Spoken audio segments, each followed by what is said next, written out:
Hi everyone, and welcome to yet another episode of the ImaginAdventures Podcast. I'm Mahina, your personal quantum manifestation and writing coach and host, and I'm very grateful to all of you who are tuning in to get more tips, more techniques and advice to imagine your greatest and best life into being. So today, let's talk about motivation. Last week, I talked about determination, which to me, as I mentioned, is probably the number one thing that helps us make our dreams come true. Determination is a mixture of willingness, on a psychological level, of inspiration on a spiritual level, and of action on a concrete or on a physical level. And as you know, I always work on, working with these three aspects of manifestation. But of course, determination will only be easily available to you if you feel motivated to do something. So determination will only be easily available to you if you feel motivated. The thing though is that when you truly want something, because you have found what lights your soul, what your purpose is in life is, motivation actually never runs out. You'll wake up in the morning feeling energized and ready to do whatever it is that you want to do to get to where you want to go. This is the best part about being motivated and being determined. You've found your purpose. You're determined to get there. Nothing will stop you. You can move mountains. But let's talk about three things here. What do we do when we feel super motivated? Okay, and then what does it mean when we don't feel motivated at all sometimes, and what can we do about it? So when we are super motivated, it can sometimes feel like we're high on something, really. This is great, but it's also important when that happens, to remain focused. Some people have a burst of energy and or of inspiration. You may have a billion ideas coming in.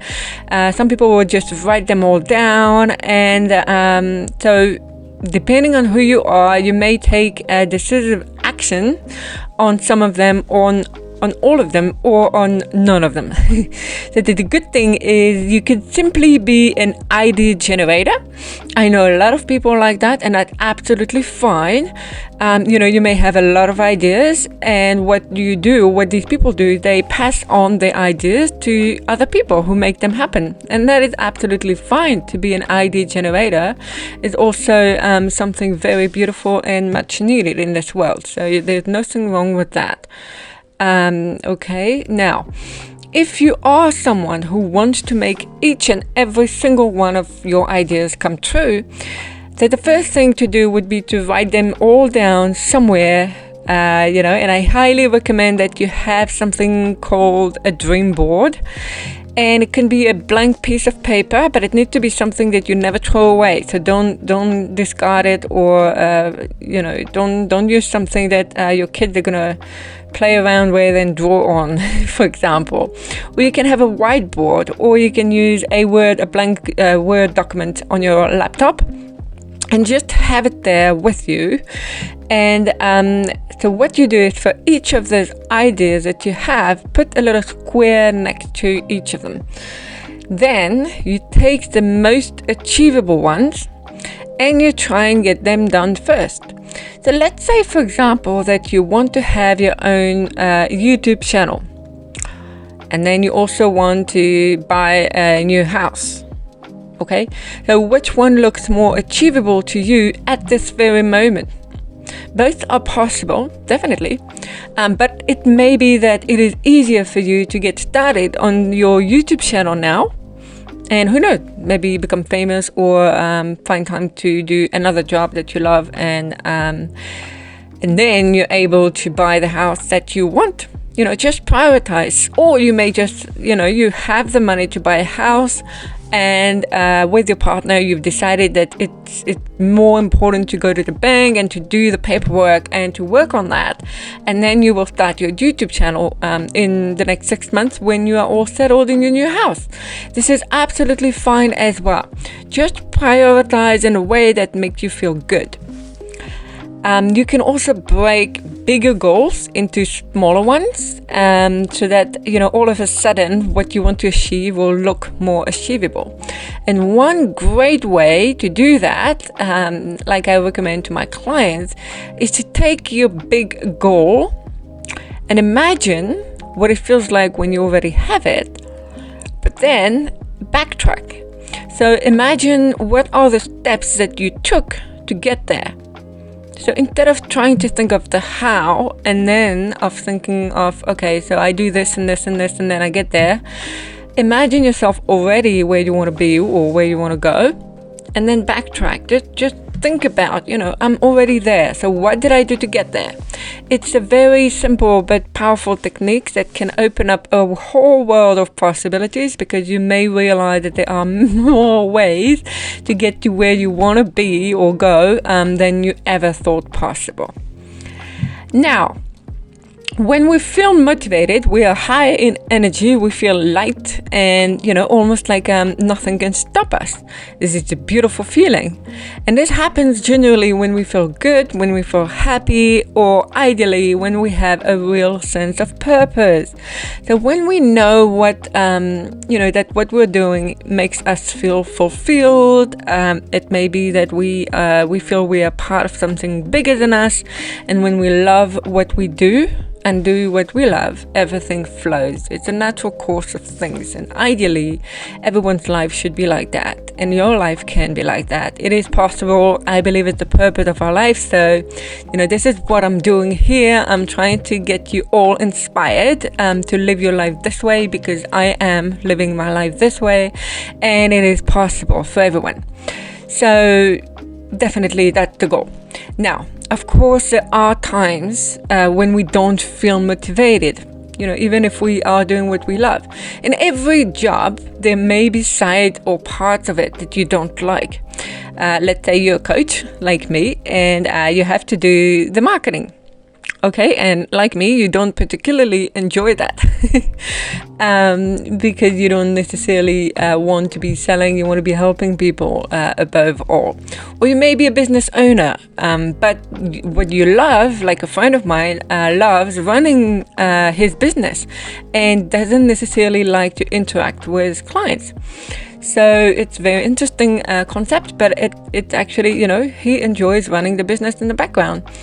Or you may be an artist and you don't like to work with the logistic. Or you're a teacher and you don't like the days when you have to meet the parents because you want to work with the kids. You love teaching children. You don't really like talking to the parents. Whatever it is for you, there will always be parts of life that we enjoy less than others, and that's normal. But again, here I come back to the emotional wheel that I talked about in my first ever video. If you feel happy and thrilled about something, do it. If you feel nervous, scared, it usually means you're excited. Just imagine how it would feel once you've done what you don't want to do. And if you know that you'll feel great about it or proud of yourself, do it. Now, if you feel depressed, have a big rest. Take a deep rest, deep rest, and see how you feel afterwards. Do you still want to do the thing that you want to do? Or if you don't, then it may be time to change some things. If you feel disgusted, usually it means that it's not something you should be doing. Whatever it is that you want to do, you really, really hate it. You feel disgusted about it. It is not aligned with who you are. Because there's a huge difference between doing something that we don't want to do because we are not enjoying it. But the most important thing is to remember to, for example, love what you do 80% of your life or your job. And yes, 20% of what you're doing might not be as enjoyable. So you need to be very honest with yourself here and mindful of how you are feeling. So it could be that you feel unmotivated because you're just not wanting to do things that you know need to be done. But once you've done them, you feel relieved, you feel good.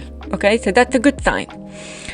However, if you are feeling bad 80% of the time and okay 20% of the time, there's a big problem here. It's 100% sign that you need to change something about your life or about your job. So you may be in an abusive relationship with your romantic partner or even at work, and you're literally walking on eggshells, and you don't feel good about your life most of the time, and there are some times that you feel okay. So that's not good, that's not okay. So take a good look at what works in your life and what doesn't, and realign your life with what you truly want.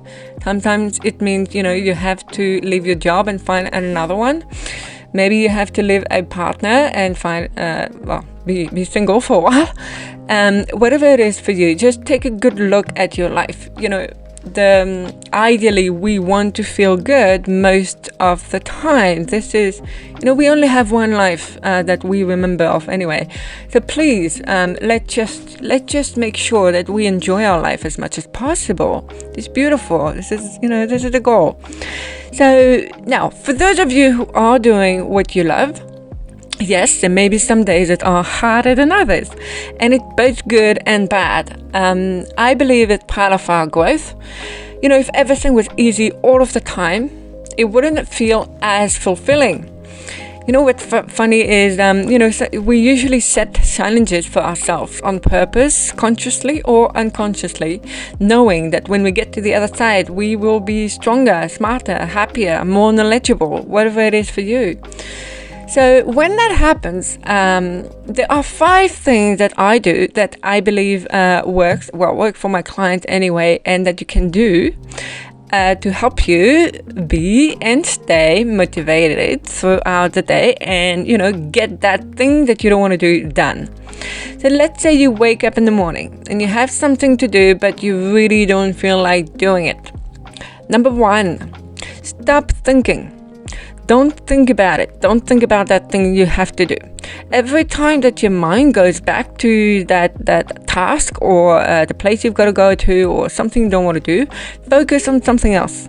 Look at the bird, look at the trees outside, clean your dishes, do the washing, do something else, until you're actually sitting at your computer doing what you don't want to do, or driving and in front of that, your office or where you have to be that you don't want to be. So don't overthink it prior to that happening. Just get there. Then when you are faced with this thing that you don't want to do, it can be writing a report that you don't want to write. It can be whatever it is for you. Do it for 5 minutes. Just tell yourself you only do it for 5 minutes. If you don't like it, don't want to do it, you stop after 5 minutes.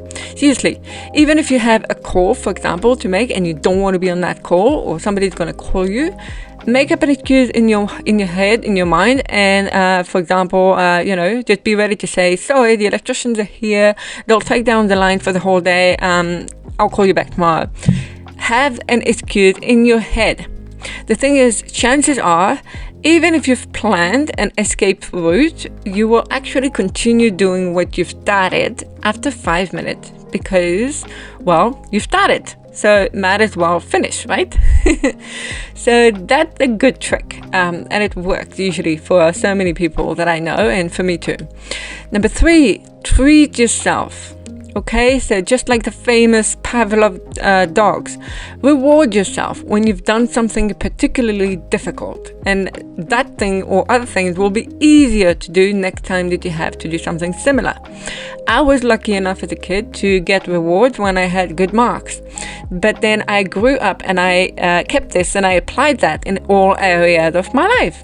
So I reward myself with a new book, a new piece of clothing, some time off, a walk, a sweet treat, every time that I do something, that I've achieved something that I'm really proud of. And it's great because, I feel proud because I've overcome a challenge and I've got a little reward. So it's beautiful. It's something you should be doing. Number 4, tell others. Sometimes having accountability is all that we need, or it's part of what we need. It's not necessarily fun. Most people avoid doing that because that, if you tell someone, you have to do it. So if you want to stop smoking, if you want to start a new habit, such as exercising every day, if you want to write a new book, if you want to, tell a couple of friends, or have a coach, or tell family members that can hold you accountable. Okay, this is one really good way to get motivated, mainly because, putting yourself aside, you probably feel like you're going to want to prove yourself to them, and you will want to make them proud. The best thing about that is that you will also feel very proud of yourself when you have achieved that goal, even if you don't realize that now, or even if it's not enough for you now. And number 5, remember the big why. So important. We forget that when we have a routine and we get so focused on the little things that we forget to look at the big picture. Why are you doing what you're doing? What the main reason or the vision behind what you're doing? Ideally, you're doing something that you love. You're on your way to making a dream come true. So why are you doing the little things you don't enjoy so much? Because it's taking you to the bigger things that you're going to love. So, and here I'm talking to the people who are doing what they love at least 80% of the time. So when you get to the 20% you don't enjoy as much, remember that it's only 20%. That's actually nothing compared to how good you will feel when it's done, and to the big picture, compared to what you feel most of the time. It's not that bad. So get it done and over with so that you can then focus on the good part. That's what I tell my clients as well. I always do the thing that I like the least first. That way it's done. And then I feel better about doing the rest. But for most people, that's how it works. A lot of people like to begin by doing something that they like, and then they finish by doing something that they don't enjoy. The problem with that is that you might end up procrastinating because you'll be doing what you love, and then you won't feel like doing the thing that you don't want to do. So if it works for you, obviously do it. If you can do the things you love and then you can, by the end of the day, have done something you don't want to do, that's fine. But for most people, it doesn't work that way, and we are very reluctant to put this into practice. But when you do, it gets easier, trust me. So every day for a week, begin your day between 9 and 10. Decide that you're going to be doing something that you don't want to do, and then focus on doing another thing that you might not like so much, and then another thing you like better, but it's not quite your thing, and then in the afternoon do something that you really love doing, that part of your job that you actually enjoy. So that's a good way to know that by the end of the day you're gonna get things done. Because if by the afternoon you still haven't started on the thing that you love, that you actually enjoy, then you're gonna feel pressured in a good way, because you're gonna want to be doing the thing that you want to be doing. So that's another trick. So here you go, everyone. I hope that these will all help you be motivated, stay motivated, as you are walking or running or swimming in the direction of your dreams. So remember to always enjoy the journey, okay? That's what really matters. And find at least one thing that you love to do every single day. It is also okay to have days where you are not productive. It is okay to have days where you're resting and where you're not doing things that you don't want to do. A good rule of mine is to have, again, that 80-20% rule, okay? So throughout the week, you have 80% of the week. Make sure that you do something that you enjoy. And then, of course, set 20% aside. It could be a morning or a day during your week where you just know you have to do things and you're going to do the things that you have to do. But then you're going to be able to enjoy your life even more. Remember, and life is supposed to feel good, okay? So you won't get anywhere if you don't enjoy yourself and if you don't enjoy what you are doing. Feeling good must be your top priority. And I will tell you, for me and for my client, it's been the life-changing thing. The more you do the things that you love, the happier and the better you feel. Everything else will shift and flow in the direction of where you want to go or be. So that's also how you will find the energy, the passion, and the courage to do the things that you don't enjoy so much. Okay, so just know you are on your way to where you want to be. And with that, I wish you a most amazing day, and I can't wait to be speaking to you next week. Have a beautiful day, everybody. Goodbye.